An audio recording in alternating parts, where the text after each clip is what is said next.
срочно получим приказ о проведении пуска ракет. Приготовиться к совместным действиям. Регистрация. Научный дипломатический готов. Внимание, расчет, слушай. Есть.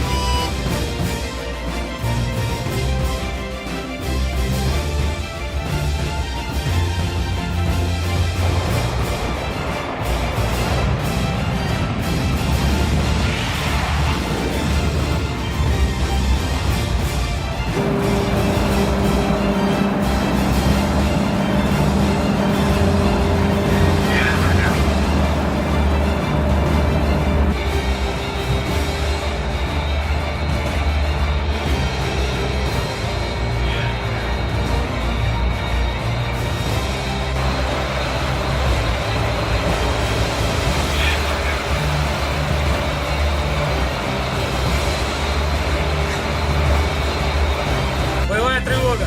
Ракетное оружие к бою. Стрельба по наземной цели гиперзвуковой ракетой «Циркон». Командир ракетной батареи, включить УСУ. Тип изделия 22. Режим работы боевых.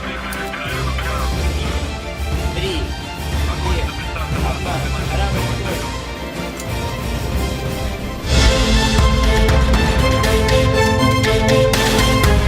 Ketegangan antara Amerika Serikat dan Iran terus berlanjut lantaran kedua belah pihak belum kunjung menyetujui proposal damai berisi syarat-syarat untuk menghentikan perang.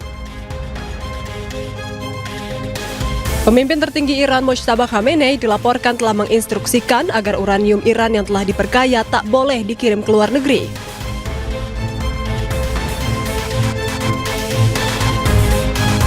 Khamenei dan para pemimpin Iran yakin bahwa pengiriman uranium ke luar negeri hanya akan membuat Iran lebih rentan terhadap serangan AS dan Israel di masa depan. Hal tersebut dikatakan saat negosiasi antara AS dan Iran tengah diperjuangkan para mediator. Sedangkan salah satu syarat utama damai dari Amerika Serikat menuntut agar seluruh stok uranium Iran diserahkan atau dipindahkan ke luar wilayah negara tersebut. Dengan adanya pertentangan terkait syarat utama dari kedua belah pihak, apakah penghentian konflik di Timur Tengah semakin sulit tercapai?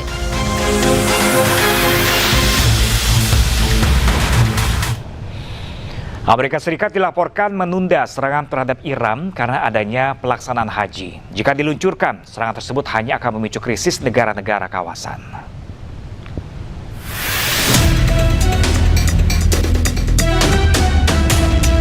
Memasuki 12 pekan, konflik di Timur Tengah masih terus berlanjut dan belum kunjung mencapai kesepakatan damai.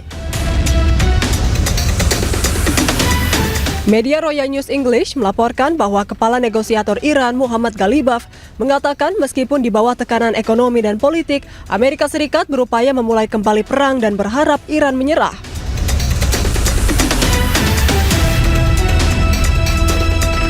Meski begitu, Amerika Serikat dilaporkan menunda serangan terhadap Iran karena adanya pelaksanaan haji.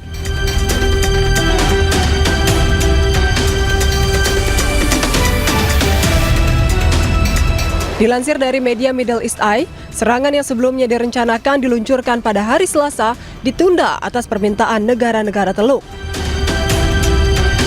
Presiden AS Donald Trump diberitahu oleh para pejabatnya bahwa menyerang Iran selama ibadah haji hanya akan memicu krisis di negara-negara kawasan dan dapat menyebabkan ratusan ribu bahkan jutaan jemaah haji terlantar. Tindakan tersebut juga akan semakin merusak reputasi AS di negara-negara Muslim.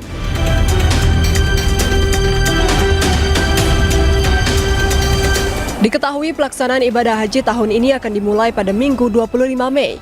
Namun banyak jemaah yang tiba di Arab Saudi beberapa minggu sebelumnya untuk mempersiapkan perjalanan tersebut.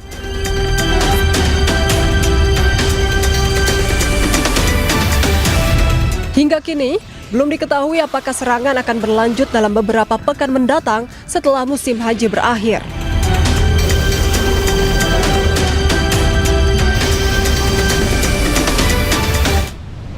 Seorang pria lansia viral usai aksinya memasuki masjid di Toronto, Kanada berbalut bendera Israel.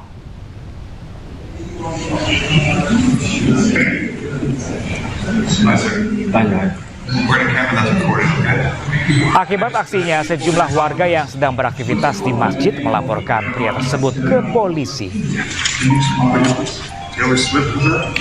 Usai dilaporkan, sejumlah anggota polisi datang untuk mencoba menangkap pria tersebut untuk keluar dari dalam masjid.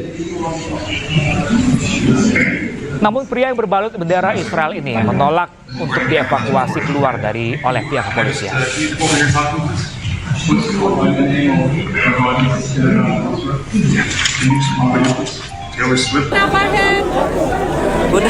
Beginilah kondisi aktivis dan jurnalis Indonesia setelah berhasil dibebaskan dari tahanan Israel.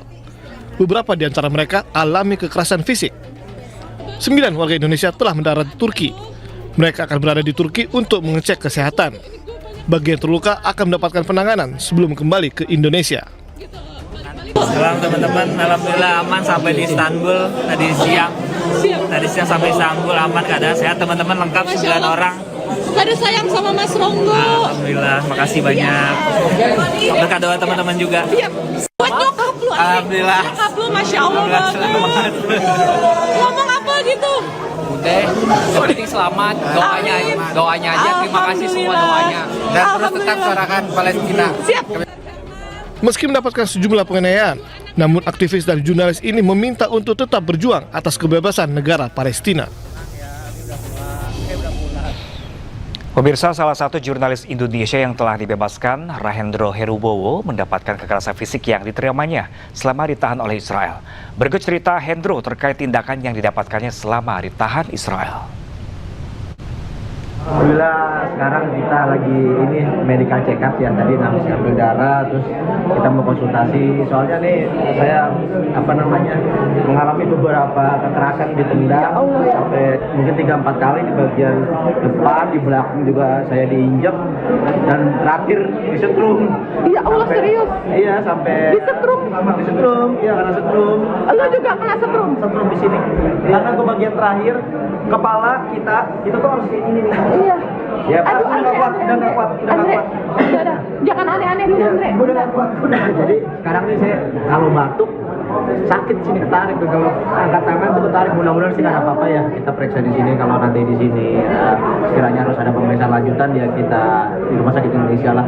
Siap. Harus Semangat pejuang. lagi. Masya Allah, Masya Allah. Sementara itu, pemirsa, Dewan Pengarah Global Peace Convoy Indonesia, Irfan Nugraha, menyampaikan 9 delegasi Indonesia yang mengikuti misi kemanusiaan Global Summit Flotilla akan tiba di Jakarta hari Minggu. Mudah-mudahan hari Minggu akan tiba di Jakarta. Mari kita sambut para pejuang yang mewakili Indonesia ini, dan tentu saja penyambutan ini sebagai apresiasi kepada para delegasi yang mewakili kita semuanya dalam Global Summit Flotilla kedua, dan tentu saja kita berharap ini menjadi inspirasi untuk memperkuat hubungan kemanusiaan kita kepada masyarakat Palestina, khususnya Gaza.